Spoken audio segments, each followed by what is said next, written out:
Good morning children. ಪಾಠ 4 ಸೂಜಿಯ ಕತೆ revision. ಪಾಠ 4 ಸೂಜಿಯ ಕತೆ ರಿವಿಷನ್. ಓಕೆ, ಈಗ ಪ್ಯಾರಾಗ್ರಾಫ್ ಅಲ್ಲಿ ಬರುವಂತ ಕೆಲವು ಕಠಿಣ ಪದಗಳು.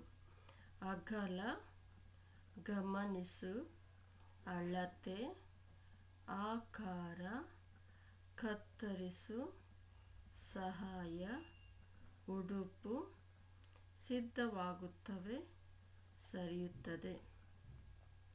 ಕಠಿಣ ಪದಗಳು: ಅಗಲ, ಗಮನಿಸು,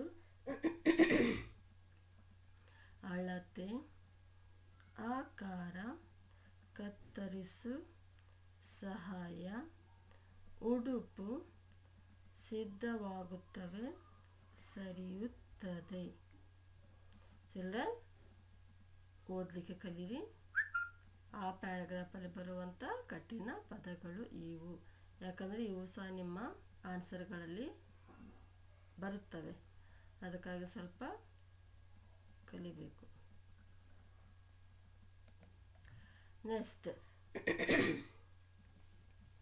ನೆಕ್ಸ್ಟ್ ಕ್ವಶನ್. ಹೊಲಿಯುವ ಯಂತ್ರಕ್ಕೆ ಮುಖ್ಯವಾದ ಸಾಧನ ಯಾವುದು? ಹೊಲಿಯುವ ಯಂತ್ರಕ್ಕೆ ಮುಖ್ಯವಾದ ಸಾಧನ ಯಾವುದು? ಉತ್ತರ: ಹೊಲಿಯುವ ಯಂತ್ರಕ್ಕೆ ಮುಖ್ಯವಾದ ಸಾಧನ ಸೂಜಿ. ಹೊಲಿಯುವ ಯಂತ್ರಕ್ಕೆ ಮುಖ್ಯವಾದ ಸಾಧನ ಸೂಜಿ. ಚಿಲ್ಡ್ರನ್, ನಿಮ್ಗೆ ಇನ್ನೊಂದು ಈಸಿಯೆಸ್ಟ್ ಮೆಥಡ್ ಆನ್ಸರ್ ಹೇಗೆ ಬರಿಬೇಕಂತ. ಈಗ ಫಾರ್ ಎಕ್ಸಾಂಪಲ್ ನಿಮ್ಮ ಕ್ವಶನ್ ಪೇಪರ್ ಕೊಟ್ಟಿರ್ತೀವಿ ನಾವು. ಕ್ವಶನ್ ಪೇಪರ್ ಕೊಟ್ಟ ನಂತರ ಕ್ವಶನ್ ಬರಿಬೇಕಾದ್ರೆ ಕರೆಕ್ಟಾಗಿ ನೋಡಬೇಕು. ಸೆಕೆಂಡ್, ಆನ್ಸರ್ ಬರಿತೀರಲ್ಲ, ಆವಾಗ ಅರ್ಧ ಆನ್ಸರ್ ಕ್ವಶನಲ್ಲೇ ಇರ್ತದೆ. ಕ್ವಶನಲ್ಲೇನೆ ಇರ್ತದೆ. ನೀವು ಬರಿಬೇಕಾದ್ರೆ ಸ್ವಲ್ಪ ಜಾಣ್ಮೆಯಿಂದ ಬರಿಬೇಕಾಗ್ತದೆ. ಈಗ ನೋಡಿ, ಎಕ್ಸಾಂಪಲ್ ತೋರಿಸ್ತೇನೆ. ಹೊಲಿಯುವ ಯಂತ್ರಕ್ಕೆ ಮುಖ್ಯವಾದ ಸಾಧನೆ ಯಾವುದು? ಇದು ಪ್ರಶ್ನೆ.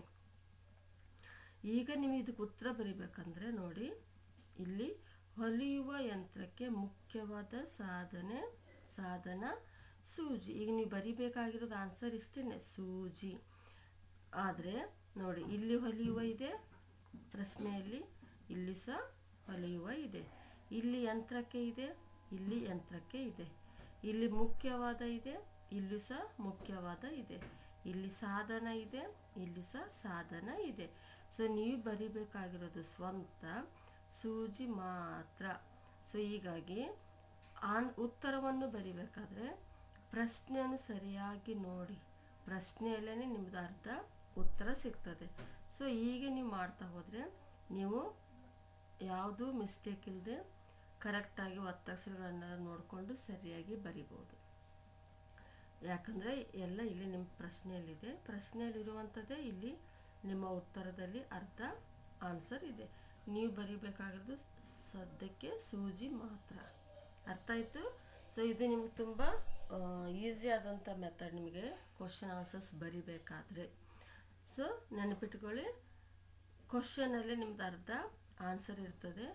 ಸೊ ಸರಿಯಾಗಿ ಬರಿಬೇಕಾದ್ರೆ, ಯಾಕಂದರೆ ನೀವು ಆನ್ಸರ್ ಸಹ ಬರಿಬೇಕಾದ್ರೆ ಸೆಂಟೆನ್ಸಲ್ಲೇ ಬರಿಬೇಕಾಗ್ತದೆ. ನೀವು ಸುಮ್ಮನೆ ಸೂಜಿ ಅಂತ ಬರೆದ್ರೆ ಓಕೆ, ಅದು ಉತ್ತರ ಇರ್ತದೆ, ಆದರೆ ಏನಾಗುತ್ತೆ, ಸರಿಯಾದ ಸೆಂಟೆನ್ಸ್ ಇರುವುದಿಲ್ಲ. ಅದಕ್ಕೆ ಸರಿಯಾದ ವಾಕ್ಯಗಳಲ್ಲಿ ನೀವು ಆನ್ಸರನ್ನು ಬರಿಬೇಕಾದ್ರೆ ಇದು ಕಂಪ್ಲೀಟಾಗಿ ಈ ರೀತಿಯೇ ಬರಿಬೇಕು. ಸೊ ಹೀಗಾಗಿ ಏನು ಮಾಡಿ, ಕರೆಕ್ಟಾಗಿ ಪ್ರಶ್ನೆ ನೋಡ್ಕೊಳ್ಳಿ. ಪ್ರಶ್ನೆಯಲ್ಲಿ ಇದ್ದಿದ್ದೇನೆ ನೀವು ಉತ್ತರದಲ್ಲಿನೂ ಇರ್ತದೆ. ಹೀಗಾಗಿ ಸೊ ಬರಿಬೇಕಾದ್ರೆ ಸ್ವಲ್ಪ ಗಮನವಿಟ್ಟು ಚೆನ್ನಾಗಿ ಬರಿಬೇಕು. ಈಗ ಎರಡನೇ ಪ್ರಶ್ನೆ. ಪೀಟರ್ ಯಾರ ಅಳತೆ ತೆಗೆದುಕೊಂಡನು? ಪೀಟರ್ ಯಾರ ಅಳತೆ ತೆಗೆದುಕೊಂಡನು? ಪೀಟರ್ ಮಕ್ಕಳ ಅಳತೆ ತೆಗೆದುಕೊಂಡನು. ಪೀಟರ್ ಮಕ್ಕಳ ಅಳತೆ ತೆಗೆದುಕೊಂಡನು. ನೆಕ್ಸ್ಟ್, ಮಕ್ಕಳಿಗೆ ಯಾವ ಪ್ರಶ್ನೆ ಕಾಡಿತು? ಮಕ್ಕಳಿಗೆ ಯಾವ ಪ್ರಶ್ನೆ ಕಾಡಿತು? ಉತ್ತರ: ಮಕ್ಕಳಿಗೆ ಅಗಲವಾದ ಬಟ್ಟೆ ಹೇಗೆ ಅಂಗಿ ಮತ್ತು ಲಂಗಗಳಾಗುತ್ತವೆ ಎಂಬ ಪ್ರಶ್ನೆ ಕಾಡಿತು. ಮಕ್ಕಳಿಗೆ ಅಗಲವಾದ ಬಟ್ಟೆ ಹೇಗೆ ಅಂಗಿ ಮತ್ತು ಲಂಗಗಳಾಗುತ್ತವೆ ಎಂಬ ಪ್ರಶ್ನೆ ಕಾಡಿತು.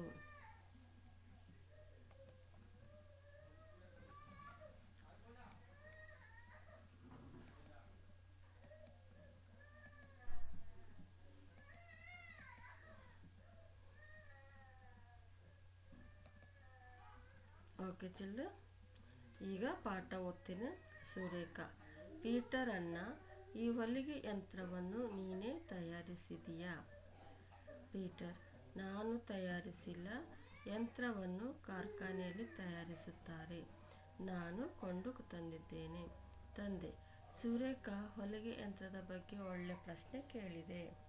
ಈ ಹೊಲಿಯುವ ಯಂತ್ರಕ್ಕೆ ಮುಖ್ಯವಾದ ಸಾಧನವಿದೆ, ಅದೇ ಸೂಜಿ. ಈ ಸೂಜಿಗೊಂದು ಕತೆ ಇದೆ. ಸತೀಶ್: ಹೌದಾ ಅಪ್ಪ, ಹಾಗಾದರೆ ಸೂಜಿಯ ಕತೆ ಹೇಳು. ತಂದೆ: ಈಗ ಮನೆಗೆ ಹೋಗೋಣ, ಮನೆಯಲ್ಲಿ ಕತೆ ಹೇಳುತ್ತೇನೆ. Okay, next questions. ಹೊಲಿಯುವ ಯಂತ್ರಕ್ಕೆ ಮುಖ್ಯವಾದ ಸಾಧನ ಯಾವುದು? ಹೊಲಿಯುವ ಯಂತ್ರಕ್ಕೆ ಮುಖ್ಯವಾದ ಸಾಧನ ಸೂಜಿ. ಸೂಜಿಯ ಕತೆ ಹೇಳು ಅಂತ ಯಾರು ಕೇಳಿದರು? ಸೂಜಿಯ ಕತೆ ಹೇಳು ಅಂತ ಯಾರು ಕೇಳಿದರು? ಚಿಲ್ಡ್ರನ್, ಇಲ್ಲಿ ನೀವು ಕನ್ಫ್ಯೂಸ್ ಆಗಬಾರ್ದು. ಇಲ್ಲಿ ನಾನು ನಿಮಗೆ ರಿವಿಷನ್ ಮಾಡ್ತಾ ಇದ್ದೇನೆ. ರಿವಿಷನ್ ಪ್ಯಾರಾಗ್ರಾಫಲ್ಲಿ ಬರುವಂಥ ಸನ್ನಿವೇಶಗಳು ನಾನು ನಿಮಗೆ ಪ್ರಶ್ನೆ ಮಾಡಿ ಕೇಳ್ತಾ ಇದ್ದೇನೆ ಅಷ್ಟೇ. ಆದರೆ ನೀವು ನಾನು ನಿಮಗೇನು ಪಾಠದ ಕೊನೆಗೆ ಏನು ಕೊಟ್ಟಿದ್ದೇನಲ್ಲ ಅವುಗಳನ್ನು ಮಾತ್ರ ನೀವು ಕಲಿಬೇಕು. ಪೇಜ್ ನಂಬರ್ 26ರಲ್ಲಿ 27ರಲ್ಲಿ ಏನಿವೆ ಅಲ್ಲ ಅವುಗಳನ್ನು ಮಾತ್ರ ನೀವು ಚೆನ್ನಾಗಿ ಕಲಿತ್ರೆ ಸಾಕು. ನಾನಿಲ್ಲಿ ರಿವಿಷನ್ ಮಾಡ್ತಾ ಇರೋದ್ರಿಂದ ಬುಕ್ಕಲ್ಲಿ ಬರುವಂಥ ಸನ್ನಿವೇಶಗಳನ್ನು ನಾನು ನಿಮಗೆ ಪ್ರಶ್ನೆಯ ಮುಖಾಂತರ ನಿಮಗೆ ಕೇಳ್ತಾ ಇದ್ದೇನೆ.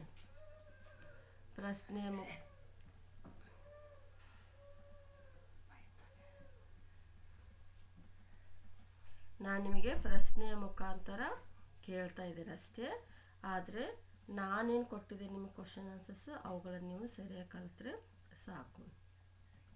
ಸೊ ಹೊಲಿಯುವ ಯಂತ್ರಕ್ಕೆ ಮುಖ್ಯವಾದ ಸಾಧನ ಯಾವುದು?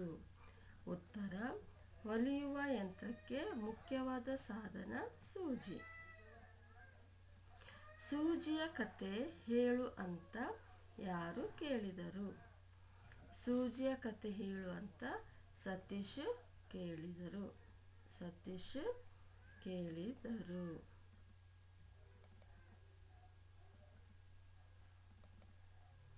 Okay, next. ಮೂವರು ಪೀಟರ್ನಿಗೆ ವಂದಿಸಿ ಮನೆಗೆ ಹೊರಟರು. ಮನೆ ತಲುಪಿದ ಅನಂತರ ತಂದೆ ಮಕ್ಕಳಿಗೆ ಕತೆ ಹೇಳಲು ಆರಂಭಿಸಿದರು. ಬಹಳ ವರ್ಷಗಳ ಹಿಂದೆ ಎಲಿಸ್ ಓ ಎಂಬ ವ್ಯಕ್ತಿ ಇದ್ದನು. ಆತ ಬಟ್ಟೆ ಹೊಲಿಯುವ ಯಂತ್ರವನ್ನು ಕಂಡುಹಿಡಿದನು. ಗಿಡದ ಮುಳ್ಳುಗಳನ್ನು ಆಧಾರವಾಗಿಟ್ಟುಕೊಂಡು ಸೂಜಿಯನ್ನು ಮಾಡಿದನು.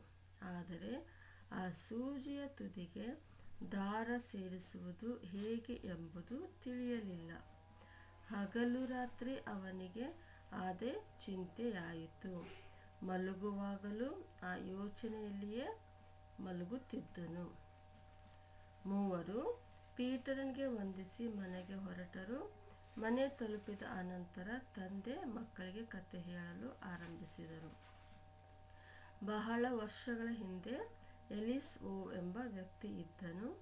ಆತ ಬಟ್ಟೆ ಹೊಲಿಯುವ ಯಂತ್ರವನ್ನು ಕಂಡುಹಿಡಿದನು.